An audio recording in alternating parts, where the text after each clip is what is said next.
Hello and welcome to the first episode of the second series of Payara podcast.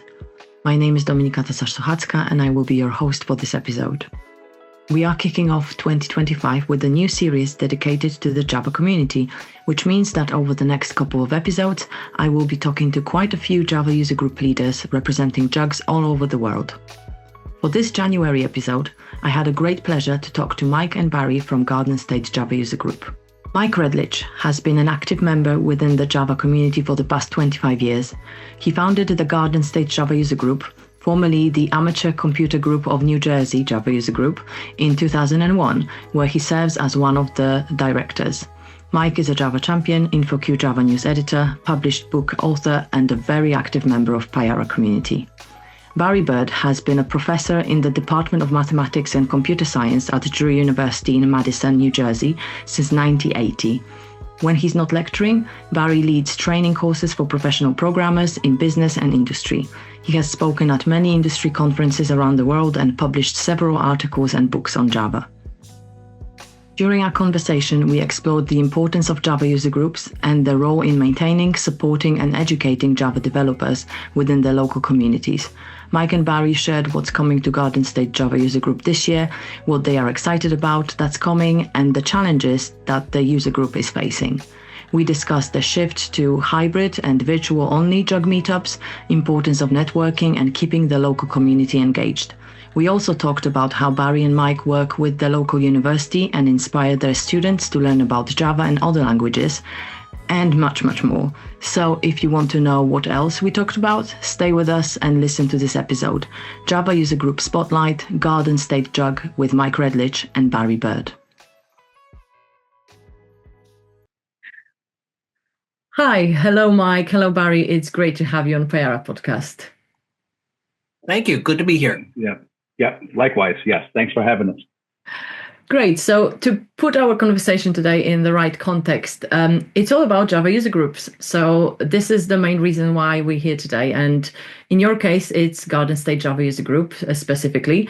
So for the Java, Jakarta EE, and Payara community's benefit, I really wanted to explore this with you, the importance of Java user groups and the role in maintaining, supporting, and educating the Java developers within the local communities.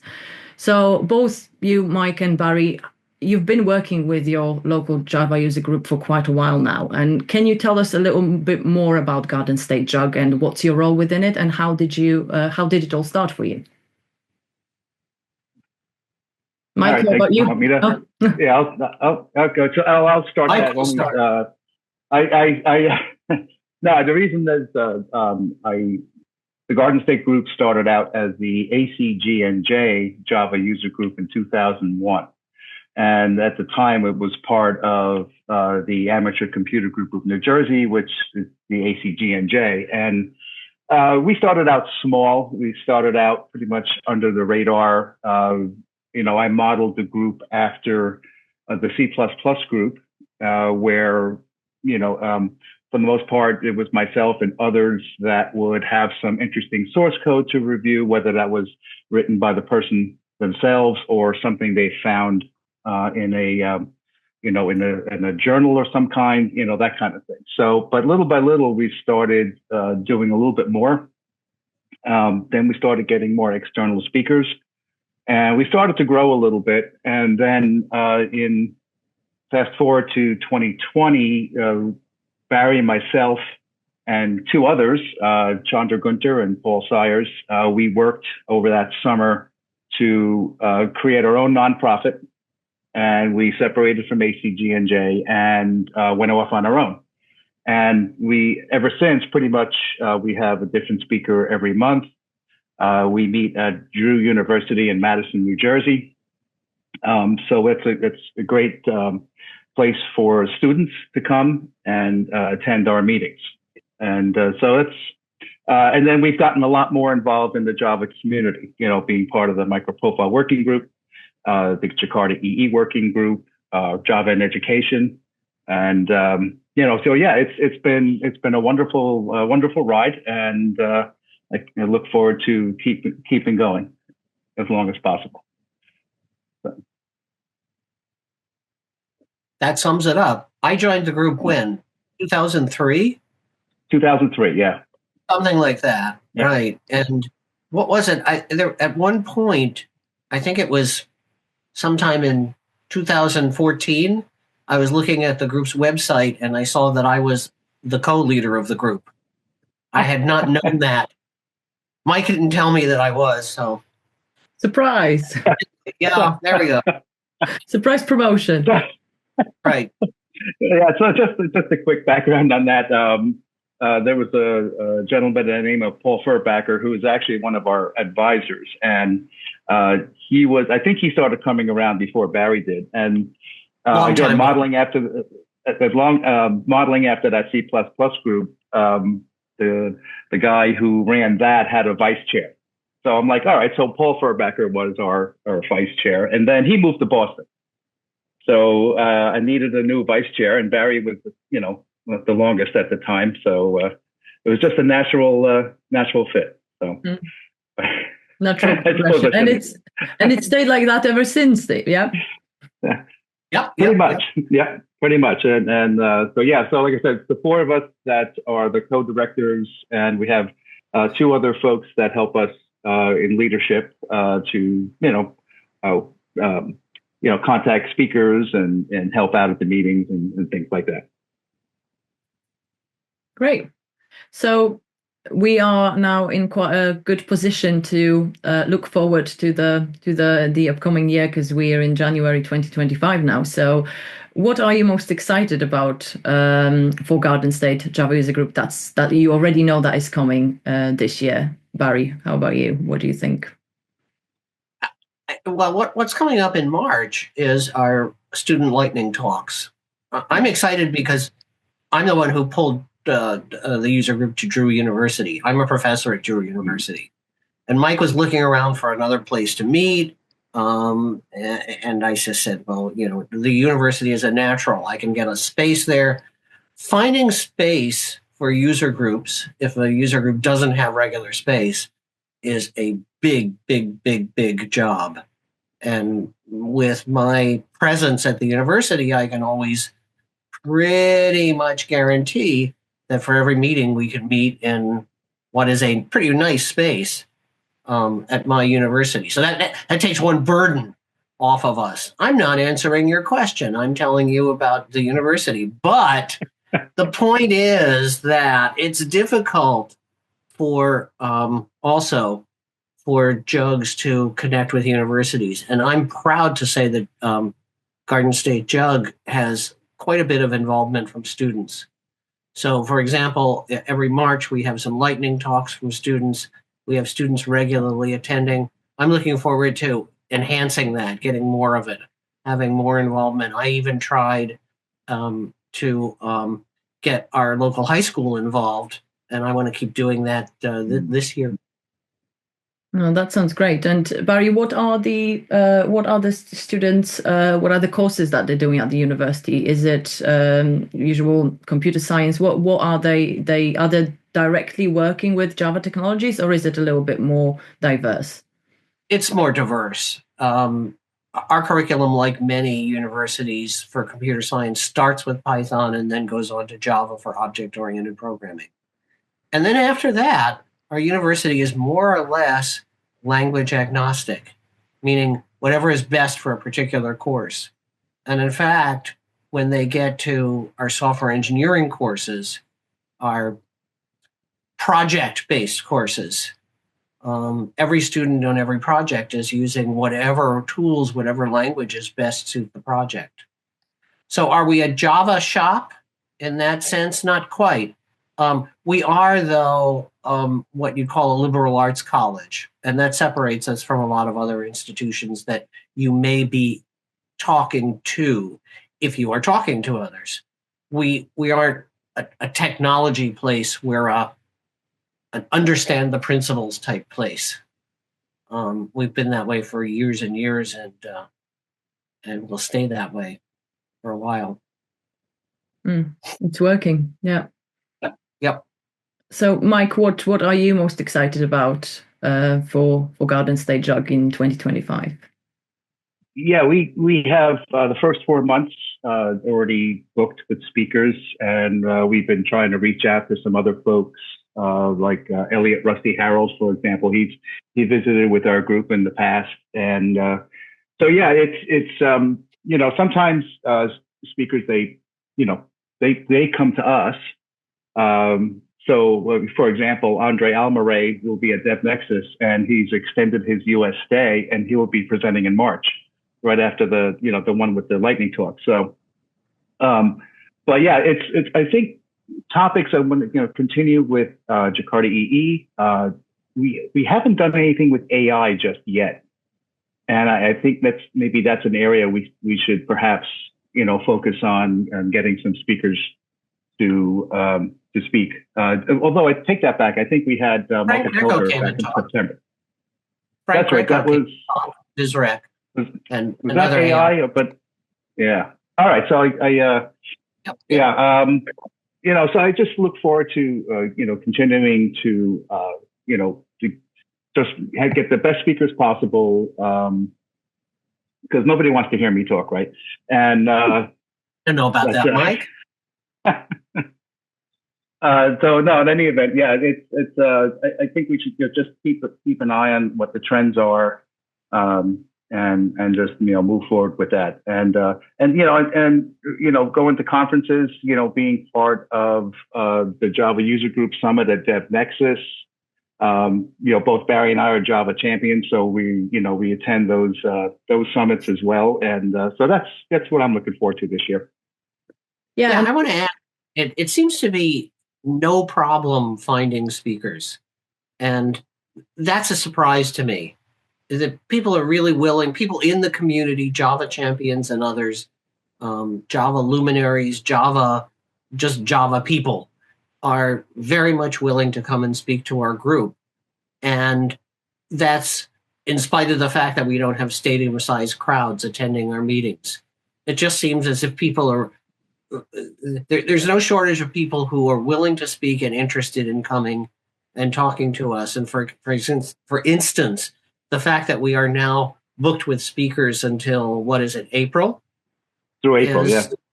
Indicative of the fact that the community is so willing to come and lend their thoughts at our meetings. Yeah, that sounds really good. That's that you've got it all planned out so much in advance. And Mike, you mentioned DevNexus, and in general, I think that's a really good approach as well, to use the opportunity of other big events that are happening in the area, or maybe a bit further away, but at least in the country, and try and get, because those big conferences attract so many speakers, so many experts, and it's quite difficult to get all of them together at the same time in one place if there is no such a big event like for example DevNexus, because that's Atlanta Java User Group, isn't it? Partially organizing it or solely organizing it. But yeah, that's a great approach, and I've seen that before as well happening in London, for example. So there is a big event, and there are speakers coming from different countries, and they are already in the area.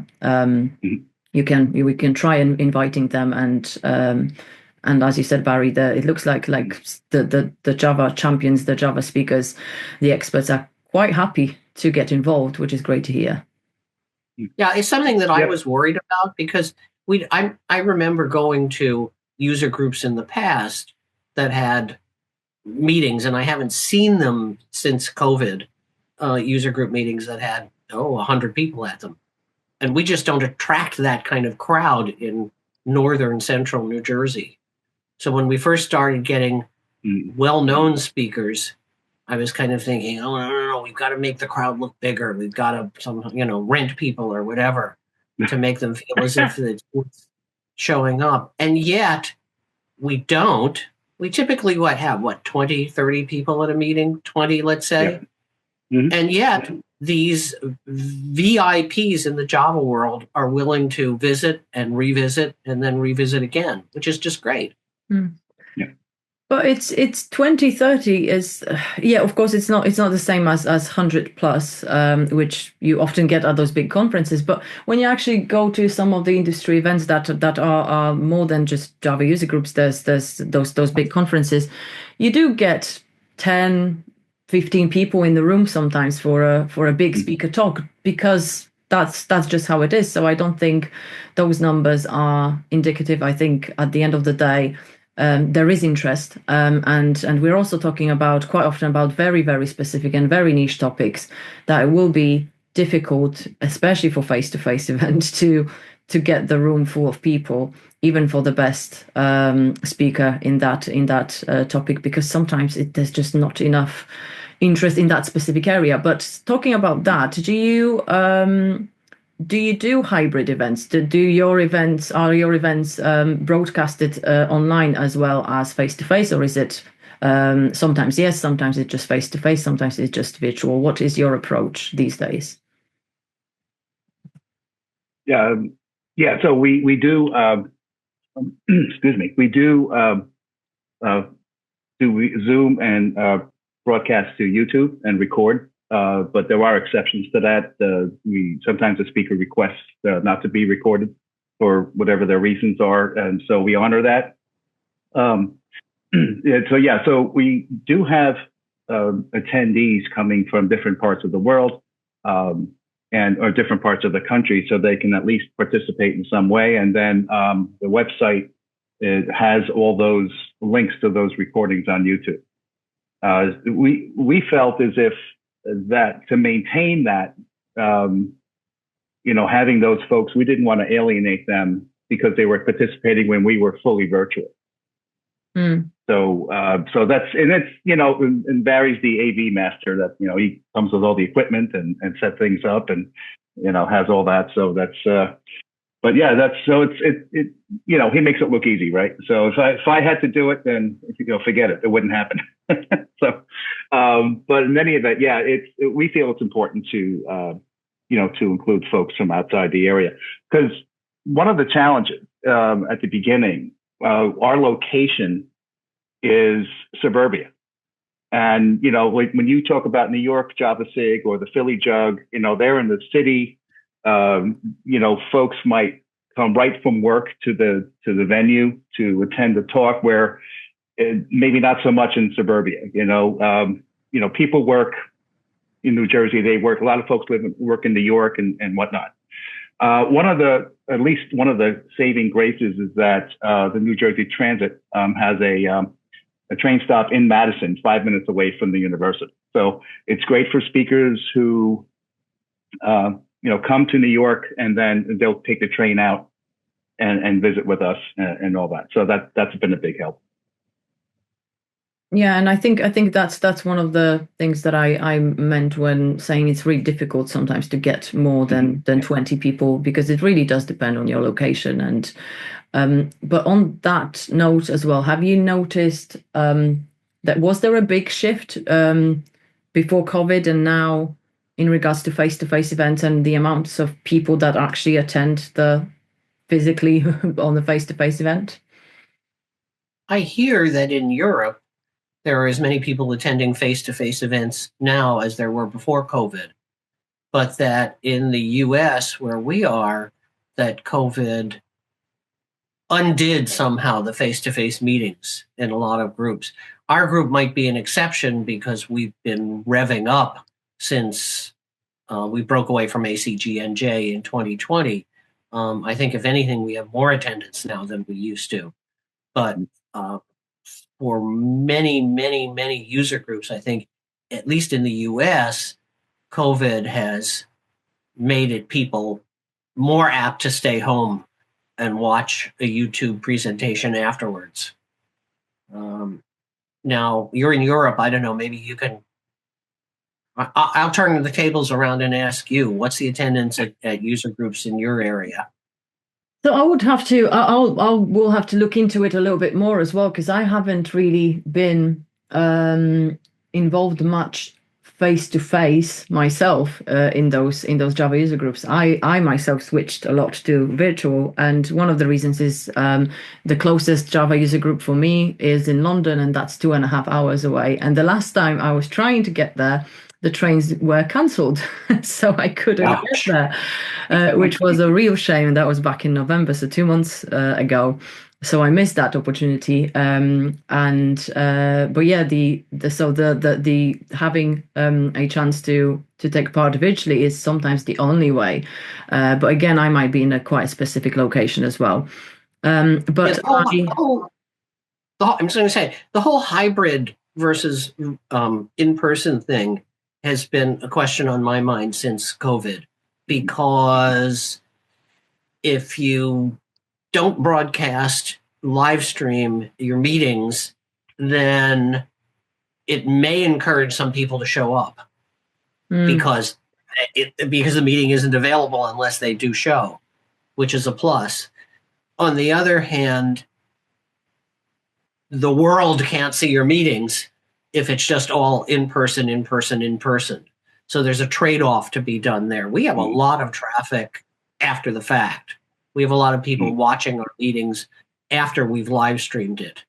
I don't know how that phenomenon is working out, but we and other user groups have, since COVID, have been asking ourselves the magic question: to go hybrid or not to go hybrid, to live stream or not to live stream.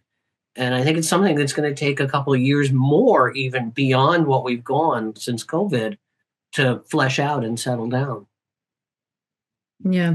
And I will be asking, so Barry, I will be asking that question to other Java user group leaders in this season of Payara podcast. So hopefully at the end of it, I will have a little bit better view on the numbers before and after the pandemic, and whether things really shifted or if it just depends.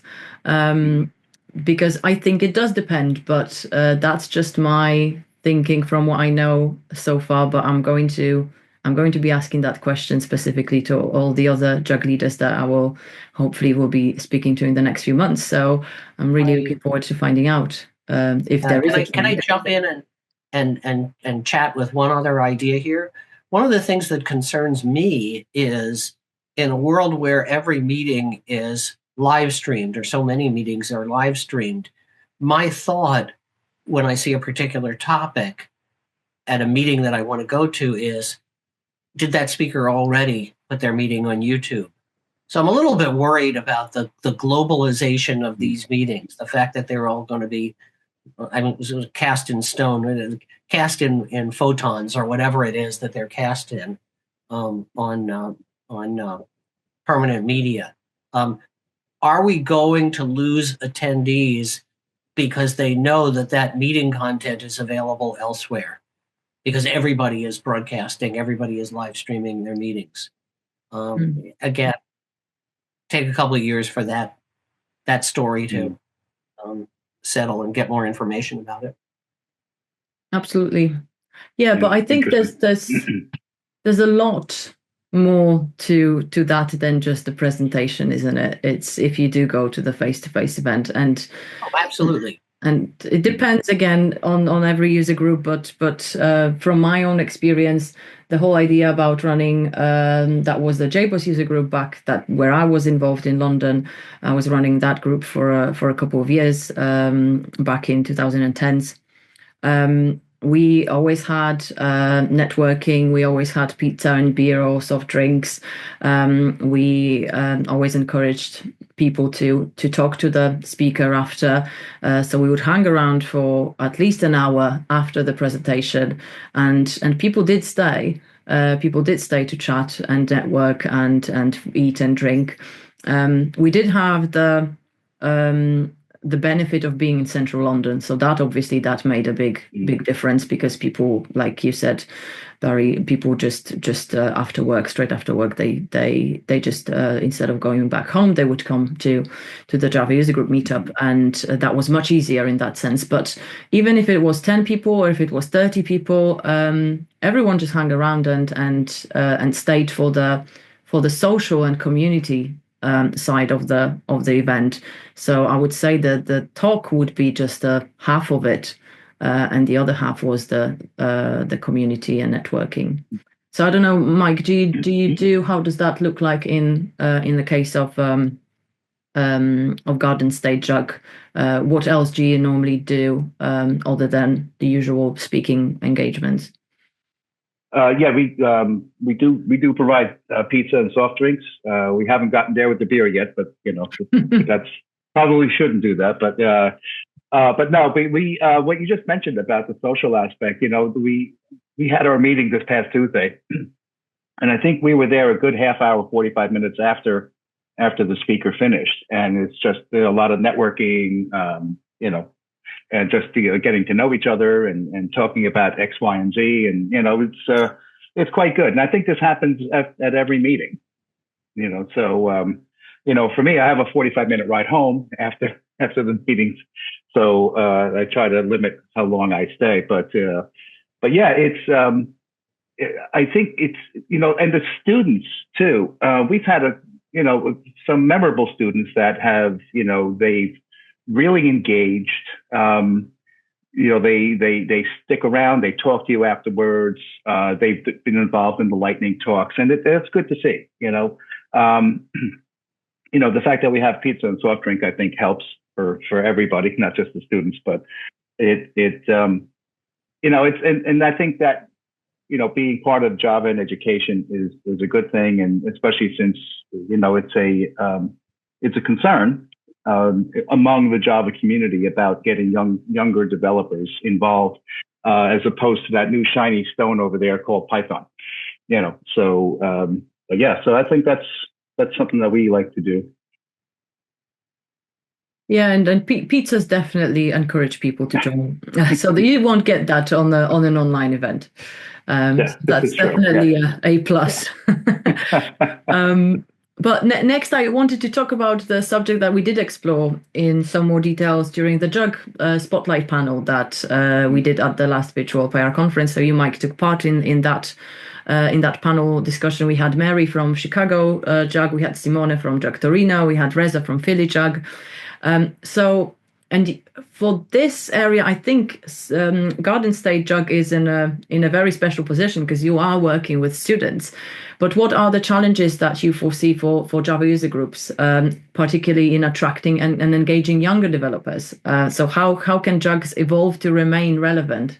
And I think your example is a very good example on how this can be done. But what do you think? What is your outlook on it, and especially now looking out at 2025 and what's coming, how we can encourage younger or new, they don't have to be younger, they can be just new Java developers getting involved in community, getting involved in Java user groups? Mike, I hope you have a good answer to that, because I'm not a marketing type thinker. So going back to that virtual Payara conference, I guess I was surprised to hear Reza and Simone saying they had difficulty reaching out to the universities. Because Philly, for example, you have Drexel and a few other universities right in that area, and like I said, I was surprised they had trouble trying to reach out to those professors and trying to get maybe students to visit their meetings or to go to the universities, for example. So what else can you do? I say, if you're, to try to help. I wish I had a good answer. I guess keep trying, So I don't know, Barry, what do you Well, I mean, I think the whole Java ecosystem is perceived as something that only seasoned programmers do at the moment. Much of our work is back end. Much of our work is very specific to certain industries. Here in the New York metropolitan area, there's a lot of work with Java in financial institutions. And that's serious stuff. It's not the kinds of things that newcomers get involved in really quickly. So Java has sort of found its niche in areas where people who are quite experienced have to take the reins, have to take the role. And I think one of the things that it's not so much a Java user group question as it is just a Java question. I think Java, for Java to take off among newcomers. Well, first of all, the industry is going to be pushing Java for several years. Java is alive and well in industrial strength applications. But the question is, are junior developers involved in it? And I think if we want junior developers to be involved and to be coming to more meetings, we're going to have to look at the applications of Java and strengthen its usefulness for things like AI, gaming, all those kind of, you use the word shiny, all those shiny topics that attract people who aren't ready to dive into banking and finance and mission critical applications. Java has a reputation for being industrial strength, and indeed it is, but we also need people who are interested in sort of more dilettante applications to become involved and get their feet wet in Java. Various topics of interest to newcomers should be in the mainstream in their minds, so that they can come and make use of Java's facilities and Java's goodness. Yeah, it's when you said Java is alive and well, I mean, we obviously know that, right? But if I had a nickel for every time I heard somebody say Java is dead, I could have retired 10 years ago. But it's especially enterprise Java now these days, when Oracle donated Enterprise Edition to the Eclipse Foundation. I mean, that's when Jakarta took off. And enterprise took off. So because it's now open source and you have all these contributions by, all these developers, it's a great thing. And, and then you have the 6-month release cycle in Java now, and you can have, the new features, going through the feature and the incubating process, or the preview for each of the, of those features. And, so I don't understand where this perception still exists on Java being dead. Well, I think the public, the part of the public that cares about Java and Python and languages like that, they like to get bored. They like to say, oh, well, that was yesterday's language. That was yesterday's tools. We don't do that anymore. The fact is that in the same way that COBOL is still alive today, Java will be alive 50 years from now. But the difference being that well, I was going to say something disparaging about COBOL, but I won't. Java should be alive 50 years from now. I'll shut up. Aren't the COBOL developers in cryogenic state at the moment for the year 3000 or something like that? That's right. That's it. No, I mean, I think Java has such a presence in enterprise computing that it's not going away for a long time. And not only is it just being sort of maintained and limping along, Java is developing very nicely through the 6-month cycle. It's and besides that, years ago when Java first came out, I went to an education conference, computer science education, and all the people there were jumping on the idea of teaching Java in colleges. It was a natural. It was like, this is the language that we need to use in order to give students their first view of programming. And Java still maintains a place in so many computer science curricula because it is such a good language for a student's first exposure to object-oriented programming. That's not going to go away for a long time. And it shouldn't. Yeah, and with the instance, the void main, that I think will help, getting younger students interested, perhaps. Yeah. But yeah. But we need shinier applications. I'm going to be doing right. Java and Internet of Things talk at DevNexus, and fun toys, watching drones start flying because of a Java program running in a certain way, things like that. We need more fun. Yeah, I think, and this is what I've been hearing for 10 years at least, when talking about, again, market trends with my marketing specialist hat on. There's a big difference between what's trending, what's innovative, what the big vendors are pushing right now, because this is obviously the marketing strategy, and what is actually happening in the real businesses right now, and what environment they have, what technologies they are using. So it's great to talk about shiny new stuff, all the interesting, all the fun tools and new technologies, but at the same time, those developers will be working in specific places. They will have their clients, or they will be working for specific companies. And those shiny new things are not necessarily there, and they won't be for many, many years to come still. So I think it's again, this is just my observation. It's the magic of meeting them together, those both words and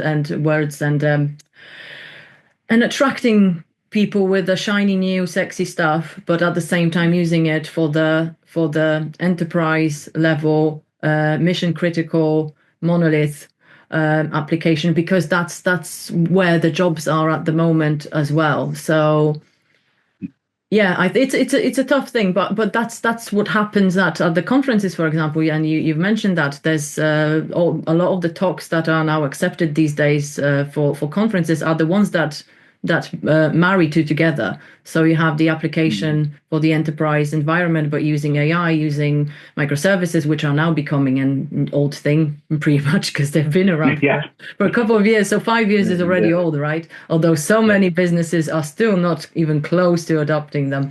But that's this difference that I'm talking about. So there's the shiny trends, and then there's the real life business use case.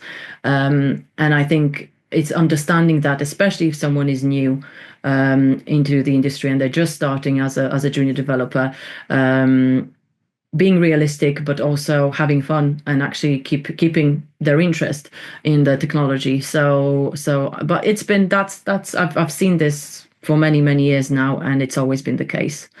So this is a challenge, and I'm really interested to see where that goes. But do you see, because you are working with a lot of junior students and junior developers, is there a trend there? Are there any, do they have specific interests in specific areas of technologies? And because we're talking Java, Jakarta EE, is there anything that they are more willing to try around Java if you combine it with something else? Or do they just go with whatever you present them?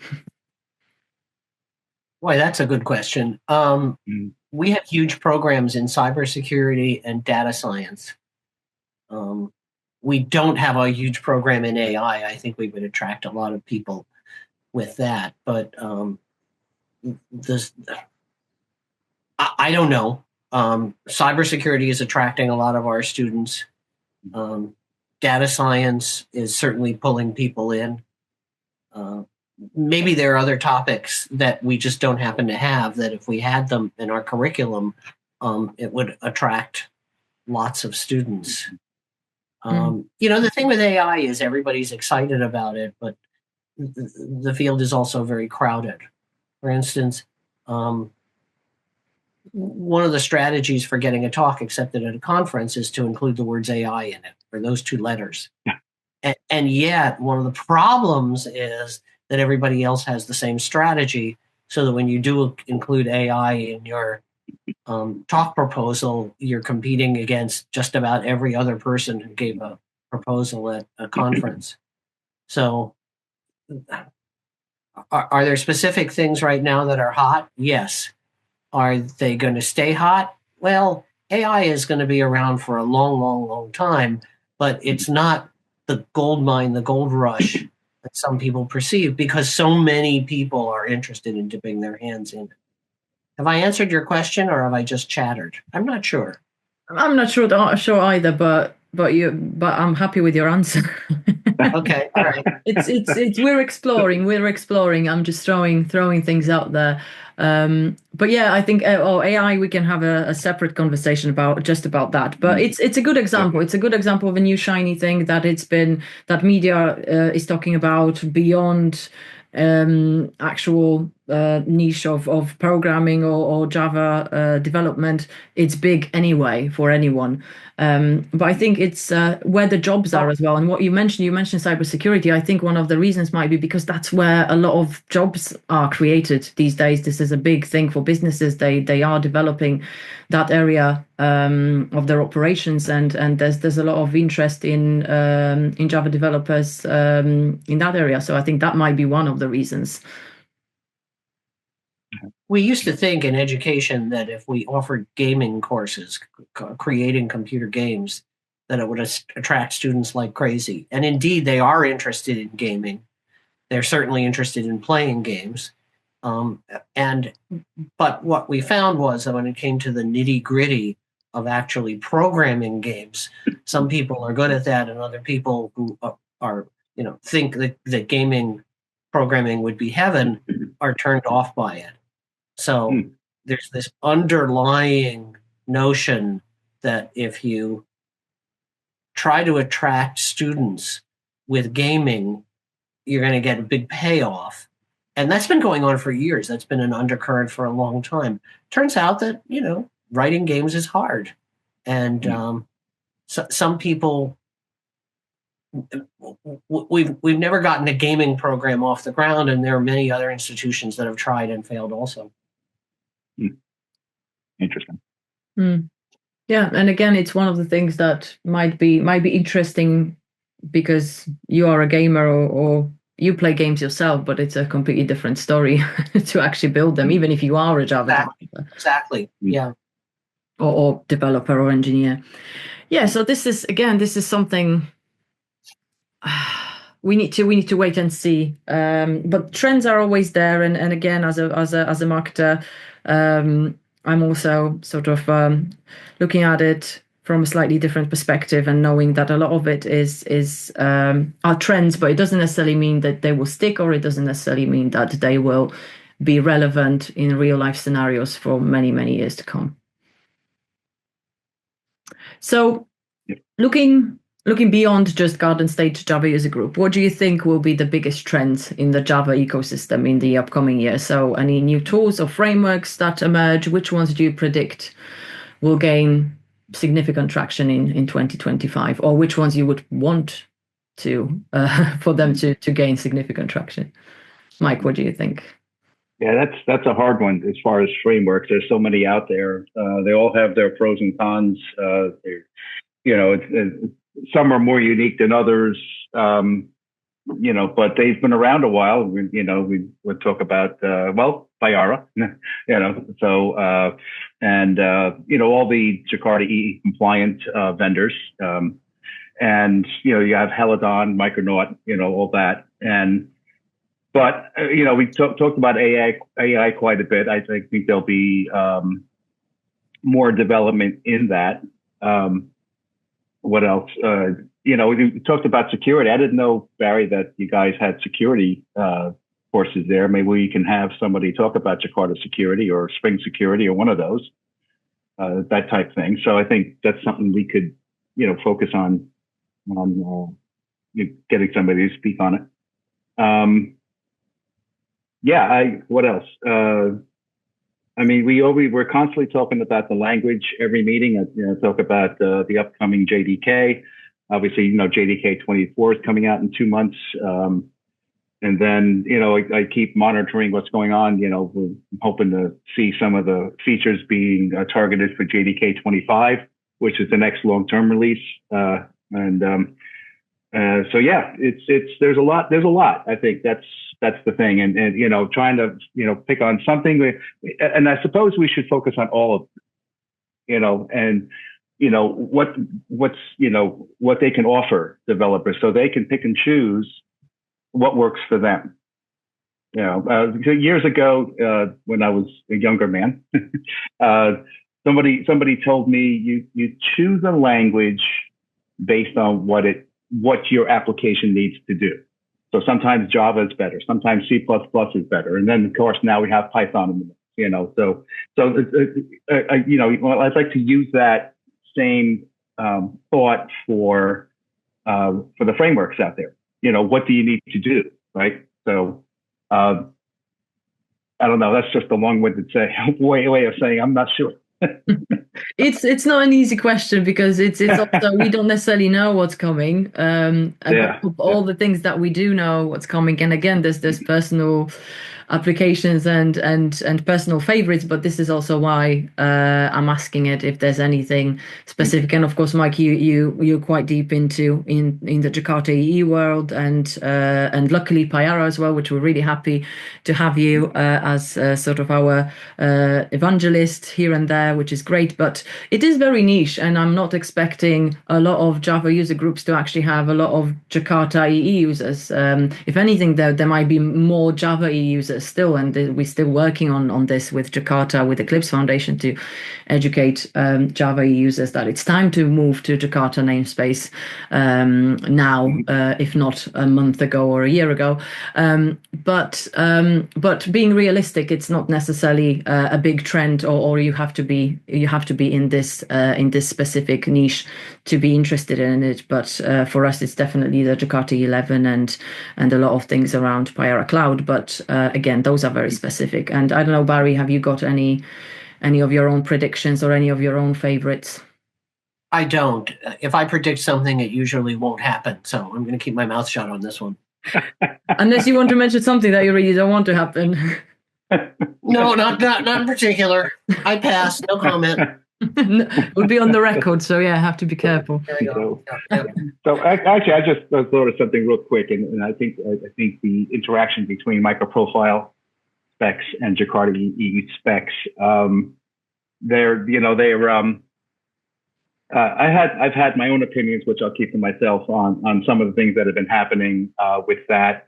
But I like, what I do like is the collaboration between the two working groups on the microprofile JWT bridge.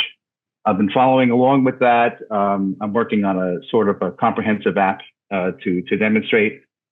And I think this is a good thing. I think between Jakarta Security and microprofile JWT, I think that's a great example of both those working groups working together. So that's I want to see more of that. So great. That sounds good. That's a good thing to look forward to in 2025. Okay, so I wanted to maybe move on to a bit more of a logistics of running Java user group, because again, I'm going to be talking to some others as well in different locations, different history and experience. So one of the big things for Java user groups are sponsorships, and they're often a key aspect of JUG operations, and without those, a lot of Java user groups would not exist because they need funds to run. So how do you make sure that your JUG has funds? How do you secure those sponsorships for the community projects like Java user group? And again, I know you are in quite a good position, at least in regards to location, because you have access to university facilities, and that takes one of the burdens, as Barry mentioned earlier, because you don't have to worry about that. So what else do you do? How does that work for Garden State JUGs? How do you secure sponsorships? Well, go ahead, Barry. We network, we schmooze with people. Good. You schmooze Payara well enough. I was going to make a joke that you got to remember we're from Jersey, okay? We're tied to the mob. No, I'm only kidding. But seriously, yes, it's So one of the things I just remembered, and we do send a short presentation on what we've done the past year. And I have a note for me to do that for 2024. So part of that is who have been the speakers for last year? What has been our participation in Java in education? Everything else that we do, and hopefully if we could work with somebody, and we of course appreciate what Payara has done with us last year. So but yeah, it is it is a challenge. We had one sponsor that because of budgets, they sponsored us for I think 3 years in a row, and then they couldn't anymore. So, but that's just not us. I think that's just a function of the business environment these days. So, it is what it is. So, yeah. Mm. Being out there, Mike is very visible with his role with InfoQ. We go to conferences, we talk to people. Getting sponsors doesn't happen in a vacuum. You don't just lift the phone, call somebody, and say, "Hey, would you be my sponsor?" Yeah, I don't think you've got a sales team, right? Yeah. No, exactly. And this is why I'm wondering how that works from on your side, because yes, it is non-profit or non-for-profit. Obviously, again, depends on where you are in the world, how these things need to be legally registered. But it's without sponsors or without funding from external sources, it's pretty much impossible to run, right? Yeah. Really. And one thing. Yeah, New York Java SIG, of which I'm also a leader. We don't have a budget. We manage, Frank Greco, actually, am I telling a secret? He puts up a lot of money on his own. But that's just for things like pizza. We get some of our meeting hosts, location hosts, to pay for pizza. But in contrast to Garden State JUG, where we have some very gracious sponsors, New York Java SIG, we just do it with as little funding as we need, and that seems to work. One of the things that we're trying now at Garden State is we're going to go around to some local businesses and see if they can chip in here and there. It's something that I've never heard of from other Java user groups, but we're in a town that's in New Jersey, so it's surrounded by other towns. So we're in sort of like you said, a suburban area. And wouldn't it be nice if the local pizza place gave us a discount every month in exchange for some publicity? And the local pharmacy would say, hey, if you are in the neighborhood and you come and you mention Garden State Java user group, we'll give you a 10% discount. We're going to give that a try. And with any luck, we'll be able to get at least pizza money from that, maybe more. Yeah, and then they will get probably customers coming back to them, and that's this mutual benefit. And this is, and I could say from the other side as a sponsor of Garden State Java User Group, for us one of the main things, it's importance of educating the Java community, because obviously Java community, this is where our users come from. This is where we can introduce Payara community to those Java user group members, if they are obviously interested in that, in application service and what we offer. And we've got the open source version that is absolutely free to use, no strings attached. So that's great. But it's also you Mike, as you are Java champion, that obviously helps. And I did notice, and this is a trend, that a lot of Java user groups are run by Java champions, and I think that helps tremendously. And from my own experience of running some of the user groups in the past, I never had a speaker that asked for money. None of the speakers ever wanted us to pay for them to speak at the event. If anything, if we ever offered, we would be asked to donate money to a charity, which was great. That was Adam Bean, by the way. Who is another great champion. Yeah. So I think there's this great community spirit going on there that helps to drive interest from businesses that can actually invest money. And obviously there is this exchange that we give you the funding or part of the funding for the Java user group, and in exchange we can advertise our own educational resources or can do a sponsored talk. And again, all of this needs to be relevant to the audience as well, which again, from my point of view as a community builder for Payara, this is crucial, because we don't ever really want to sell something that no one wants to buy, or discourage Java users from looking into what we have to offer, because we're trying to push something that they're not interested in. So it's all about relevance, and if the business that is sponsoring is relevant to the members, then there's mutual benefit there. So I personally would encourage those businesses to do invest in the local Java user groups, and especially if the local, because we are not local geographically to Garden State Java user group, but I hope I don't know whether in 2025, maybe in 2026, we will manage to actually go and visit you and have that face-to-face event. That would be great. It is definitely a plan. But if there are businesses that have the local jugs running, that they can physically be there every time, this is another amazing opportunity. And I don't think there's anything beats this face-to-face conversation. It's something that we've lost a little bit perhaps over the years, but I think people are appreciating that even more and more now that it's back, and we have a comparison how bad it could be without having this connection. And that's both on the personal sort of community networking level, but also on the business level. For us, getting involved with Java user groups is a really big part of the business. So and we are looking forward to working with you guys more in 2025, and we've done some great stuff already together. And I think Mike will see you in I'm not going to DevNexus, but I will be at Java 1, which is coming back this year, which is something exciting as well.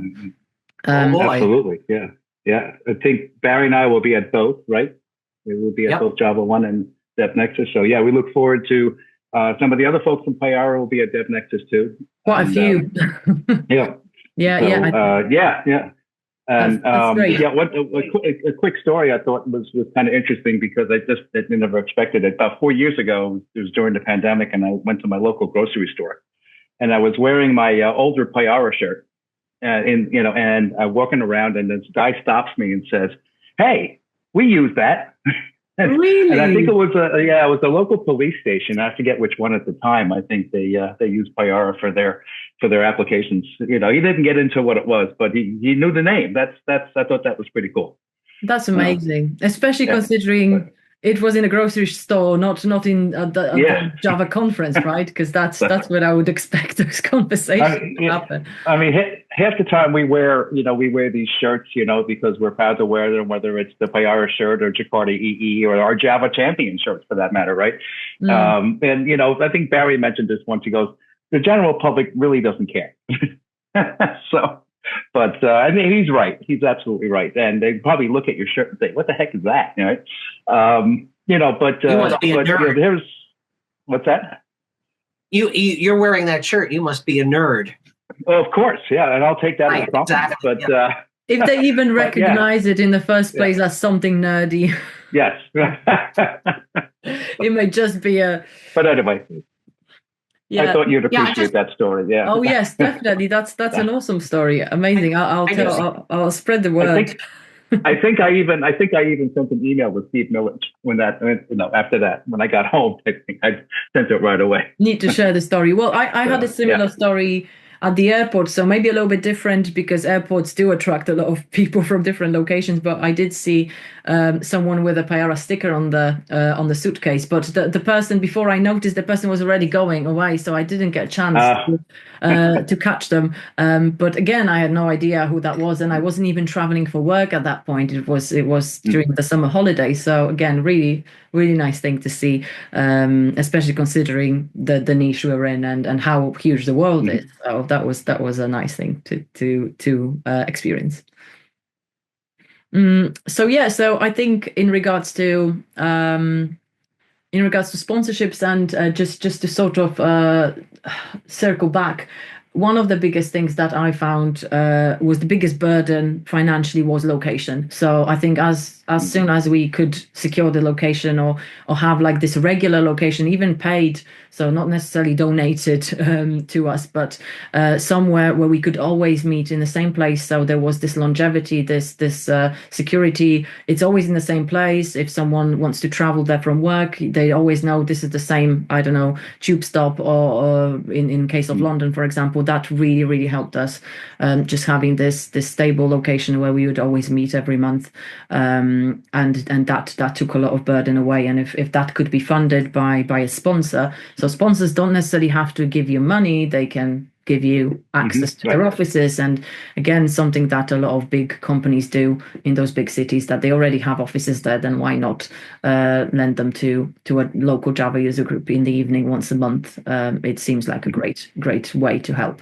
So I would encourage. I should point out that our sponsor in that sense is Drew University, my employer. Totally. For a couple of years now, they've been graciously letting us use their space without having to pay rent. And it's been wonderful. I've been able to schedule meetings in emergencies with 2-day notice. A speaker is just going to come in town. I just find out, we're going to schedule a meeting. Boom, we just do it. And that's wonderful. Yeah, that's tremendous. It's a luxury that many user groups don't have. Yeah.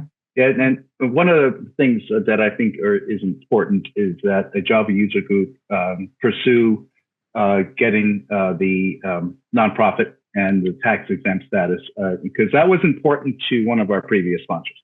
And so I think that's a criteria that they look for. And it is important because, you've invested. And to be honest, Barry, Chandra, Paul, myself, we put out those initial funds to get that, tax exempt status and a nonprofit, plus we have to incorporate New Jersey, the whole thing. So, we always intended on paying us back, but we never did. But still, it's like I said, I think it's an important step for any Java user group to ensure, and I think a lot of them are, but yeah. It's one of the models. It's not something that every Java user group does. Right. So what's next for Garden State Java user group? I know you've mentioned a couple of things already, but also for you individually, Barry and Mike, anything you'd like to share with our community? Any news, any events that they shouldn't miss? Mike, do you want to start? Let's see. You've got a lot going on. I have, yeah. I know. I retired more than a year and a half ago from Exxon, and I'm busier than ever. So. But I like that. This is what I like to do. But this is a goal. Because the Atlanta JUG, they do DevNexus, and I know that's a tremendous amount of work. But I do have aspirations to do a conference up this way, because I think we have the Northeast up here. You have New York, Philly, and if we have something in central New Jersey, let's say, or it could be a good thing for developers to do. And getting there, that's a lot easier said than done. But I think that's something I'd like to pursue at some point. It's very low on the priority list, but other than that, yeah, we just look forward to maintaining what we've been doing. Trying to fill out the speaker schedule for the rest of the year. Do our, keep doing what we're doing. I don't know, Barry, what do you think? You want to do a conference, hey? Yeah. I've heard you chatter about that. I've mentioned it in the past. Yeah. Yep. I personally think that it would be such an enormous amount of work. The people at JUG, Atlanta JUG, who do it and do it to perfection. I can't imagine how much work it is for them. Mike, all I have to say is if you decide that Garden State JUG is going to do that, put on a conference, I'm behind you. It's not something that I can imagine doing about just devoting your life to it for a while. But hey, sure, why not? What the hell? Well, yeah. So, but it's going to take a lot of people, though. I mean, it's not just beyond the Garden State, JUG leadership. It's really. So we really have to think about this really hard and twice or three times before actually pursuing this. But we like what we're doing. We are really happy with what we're doing. We're the fact that we've, started out, 24 years ago, as just some small group that, nobody really knew, and then have grown. And by the way, I forgot to mention our venues. We were at a rescue squad in Scotch Plains, New Jersey, which is close to Newark. But it was the second floor. We had ample space, the whole thing. But for various reasons, we needed to move and change our start time to something earlier, and those kinds of things. And that's where we wound up with JUG University. And the story continues. But now it's on the record that you want to do the conference. So there's I have to follow through. I do stress that it's no time scales. It's a goal. We're going to ask you to strike that part of the conversation from the record. No, come on. Publish this. Now, I'll quote it later when you successfully deliver the conference and it becomes one of the main ones on the calendar. But no, it is a huge undertaking, but it's a really good goal to have. I think it's you need to aim higher than usually, and that's the whole point of taking those steps forward. So and if someone would like to join Garden State JUG or just check what you're doing, considering that you do hybrid events, where can they find you? What are the best places to find about Garden State JUG as a group? Well, our website, first of all, is gsjug.org. That's always maintained as quickly as possible. Like right after a meeting ends, I try to update it within the next day or so to get the next meeting up there and all that information. We have loads of information about the past speakers and all the links to the YouTube recordings. We also have a meetup page, and then we use Eventbrite for registration, even though it's tickets, but they're free. When we post a new entry, I think emails go out because sometimes within 5 minutes somebody buys a ticket. So it's those are the three ways to go to learn what we've been doing. So and just to remind our listeners, so where will they be able to see you if they will be traveling to conferences? I think you mentioned DevNexus and Java One. Are there any others in the coming weeks or months that someone can actually talk to you face to face and shake your hand? Oh, face to face. Okay, yeah. Mike goes on vacation a lot, so if you're traveling around New Orleans or anywhere like that, you're likely to find him, likely to bump into him. Look out for a T-shirt, Jakarta. That's right, exactly. Sure. Yeah. Mike spends half of his life in cars and on airplanes going to timeshares and things like that. You'll find him anywhere. Exactly. It's unlikely that you won't run into him. Where else will we? We just we have the online stuff coming up. We have J Champions starting next Thursday. So that's something that Barry and I are both going to participate. And then somebody from the Central Iowa Java user group reached out to me more recently, so I'm going to do a remote presentation in mid-February. So that'll be fun. But other than that, I think those are the only two face-to-face venues coming up in QCon London. I'll be there for that. Okay, that's right. Yeah. That's right. So that's on the other side of the world. So that's great. Not just that's in States. Yeah. And QCon London. So that's in early April. Early April, and we've got Java One in mid-March and DevNexus in Atlanta in early March. That's quite a lot already. So I think that's on top of all of the other traveling. I think that's enough. So hopefully some of our listeners will be able to meet you. But if not, then I will make sure we'll post all the links to the meetup, to the website, and YouTube in the description of this episode, so that everyone will be able to see what you've been working on and what's the plan for the next few weeks and months. Thank you very much for that, Barry and Mike. It was great to talk to you. Thank you.